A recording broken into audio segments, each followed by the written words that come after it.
വചനം 6 വാക്കർത്ഥം. ദാലിക അത്, ബി അന്നല്ലാഹ അല്ലാഹു ആണെന്നത് കൊണ്ടാണ്, ഹുവ അവൻ തന്നെ, അൽ ഹഖു യഥാർത്ഥമായുള്ളവൻ, സ്ഥിരമായുള്ളവൻ, വ അന്നഹു യുഹ്യി അവൻ ജീവിപ്പിക്കുന്നു എന്നത് കൊണ്ടും, അൽ മൗത മരണപ്പെട്ടവരെ, വ അന്നഹു അവൻ ആണെന്നത് കൊണ്ടും, അലാ കുല്ലി ഷൈഇൻ എല്ലാ കാര്യത്തിനും, ഖദീർ കഴിവുള്ളവൻ, ശക്തൻ. ذلك بأن الله هو الحق وأنه يحيي الموتى وأنه على كل شيء قدير. അല്ലാഹു തന്നെയാണ് സ്ഥിരയാഥാർത്ഥ്യമുള്ളവൻ എന്നും അവൻ മരിച്ചവരെ ജീവിപ്പിക്കുന്നുവെന്നും അവൻ എല്ലാ കാര്യത്തിനും കഴിവുള്ളവനാണെന്നുമുള്ള കാരണം കൊണ്ടാണത്. വചനം 7 വാക്കർത്ഥം. വ അന്ന സാഅത അന്ത്യസമയം ആണെന്നത് കൊണ്ടും, ആതിയത്തുൻ വരുന്നത്, ലാ റൈബ സംശയമേ ഇല്ല, ഫീഹ അതിൽ, വ അന്നല്ലാഹ അല്ലാഹു ആകുന്നു എന്നത് കൊണ്ടും, യബ്അസു ഉയിർത്തെഴുന്നേൽപ്പിക്കുന്നു, മംഫിൽ ഖുബൂർ ഖബറുകളിൽ ഉള്ളവരെ അഥവാ ശ്മശാനങ്ങളിൽ ഉള്ളവരെ. وأن الساعة آتية لا ريب فيها وأن الله يبعث من في القبور.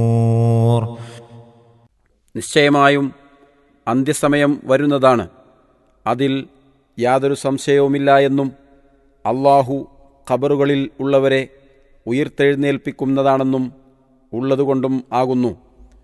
6-7 വചനങ്ങളുടെ വിശദീകരണം. അതായത് മേൽ വിവരിച്ച 2 കാര്യങ്ങൾ,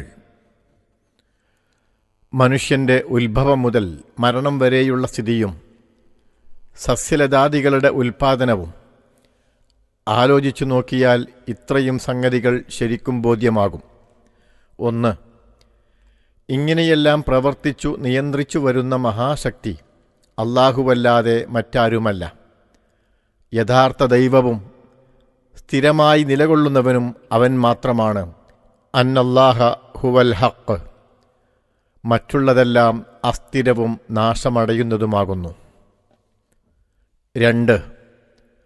മാതൃകയില്ലാത്ത ഈ മഹൽ കൃത്യങ്ങളെല്ലാം നടത്തിപ്പോരുന്ന അവൻ ഒരു വസ്തുവിനെ മറ്റൊന്നായി മാറ്റുവാനും, ഉള്ളതിനെ ഇല്ലാതാക്കുവാനും, ഇല്ലാത്തതിനെ നിർമ്മിക്കുവാനും കഴിയുന്നതുപോലെ മരണപ്പെട്ടവരെ ജീവിപ്പിക്കുവാനും കഴിയുന്നവനാകുന്നു. അവനതു ചെയ്യുന്നതുമാണ്.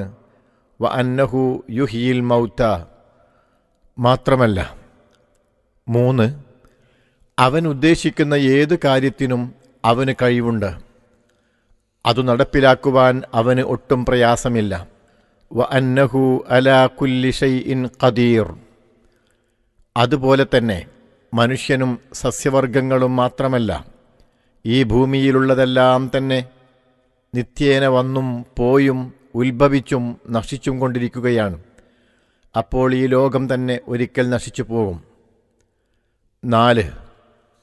അതെ, അല്ലാഹു പറഞ്ഞതുപോലെ ലോകാവസാനമാകുന്ന ഒരു അന്ത്യഘട്ടം സംഭവിക്കുമെന്നതിൽ യാതൊരു സന്ദേഹത്തിനും വകയില്ല. വ അന്ന സാഅത ആതിയത്തുൻ ലാ റൈബ ഫീഹ. ഇത്രയും കാര്യങ്ങൾ സംഭവിക്കുമ്പോൾ 5. മരണപ്പെട്ടു മൺമറഞ്ഞവർ കുറേ കഴിയുമ്പോൾ വീണ്ടും എഴുന്നേൽപ്പിക്കപ്പെടുകയും അവരുടെ കാര്യങ്ങളെപ്പറ്റി ചോദിക്കപ്പെടുകയും ചെയ്യുന്നത് കേവലം യുക്തവും സംഭവ്യവും മാത്രമാണ്. വ അന്നല്ലാഹ യബ്അസു മൻ ഫിൽ ഖുബൂർ.